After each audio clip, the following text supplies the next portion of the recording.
Thank you to everybody who took the time to fill in my online survey or to contact me about Brexit. I want to talk to you about this week's vote. As many of you will know, I campaigned for Brexit and, like 71% of voters in Dudley South, I voted for Brexit. I was the only MP in the Black Country from any party to support the Vote Leave campaign.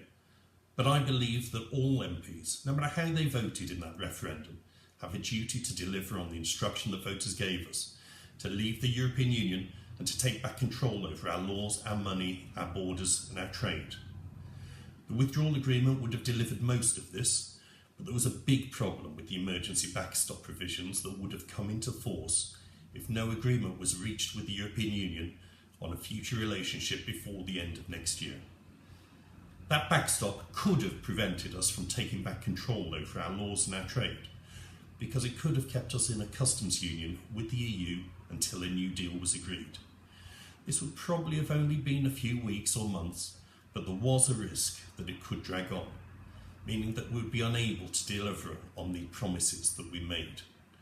That worried me, and it still worries me, which is why on Tuesday night I rebelled against the government and voted for an amendment that said we should be able to leave the backstop without needing permission from the European Union.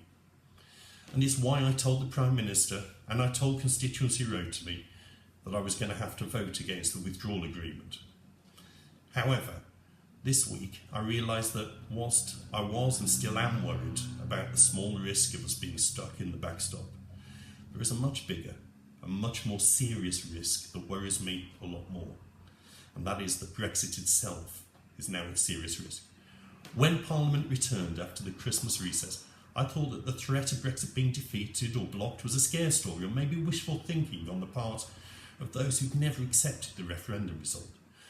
But having seen that there are some MPs who will stop at nothing in their machinations to block Brexit or to water it down so much that most people would struggle to recognise it as leaving the EU at all, and that the Speaker seems to be prepared to tear up the parliamentary rulebook to allow it to happen, for the first time I believe that Brexit is now at serious risk.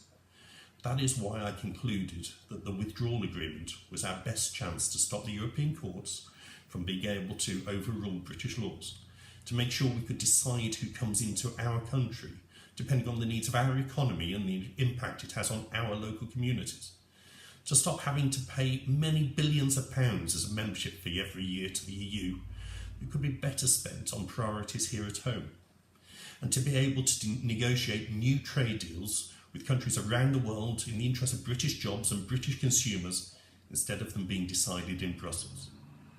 The stakes could not be higher, but this is certainly not a game.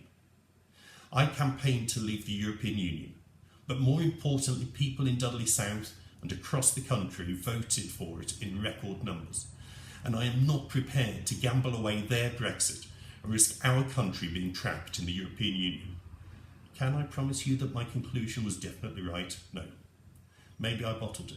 Maybe we will see that the risk of Brexit being blocked was overblown. But what I can tell you for certain is that when the next election is due in 2022, I want to be able to look at Dudley South voters in the eye and say that we've left the EU and we've taken back the control they voted for. But the scale of Tuesday's defeat makes me less confident that I will be able to do that. And the cheering from the anti-Brexit protesters outside Parliament who think Tuesday's vote will make it easier for them to keep us in the EU backs this up. Next week, there will be new proposals tabled by backbench MPs that would first rule out leaving without a deal, but would then either delay or cancel Brexit. We know that every opposition party except the DUP are demanding that no deal is ruled out. And we know that Conservatives do not have a majority in Parliament, and so Conservative votes alone will not be enough to stop them. And we know that the Speaker is refusing to confirm that he considers himself bound by the parliamentary rules that have stood for decades, and some for centuries, meaning that the government cannot rely on their powers to block attempts to frustrate Brexit. I'm not prepared to see Brexit being stolen away by political opportunism from opposition parties and a handful of MPs who've never accepted the referendum result. People had different views on Brexit before that referendum, and they still have differing views now. But what can't be disputed is that MPs asked voters to make the decision and said they'd follow their instruction. All of us in Parliament have a duty to respect that result and to deliver Brexit as we promised. As so many people in Dudley South keep telling me, it's time to get on with it.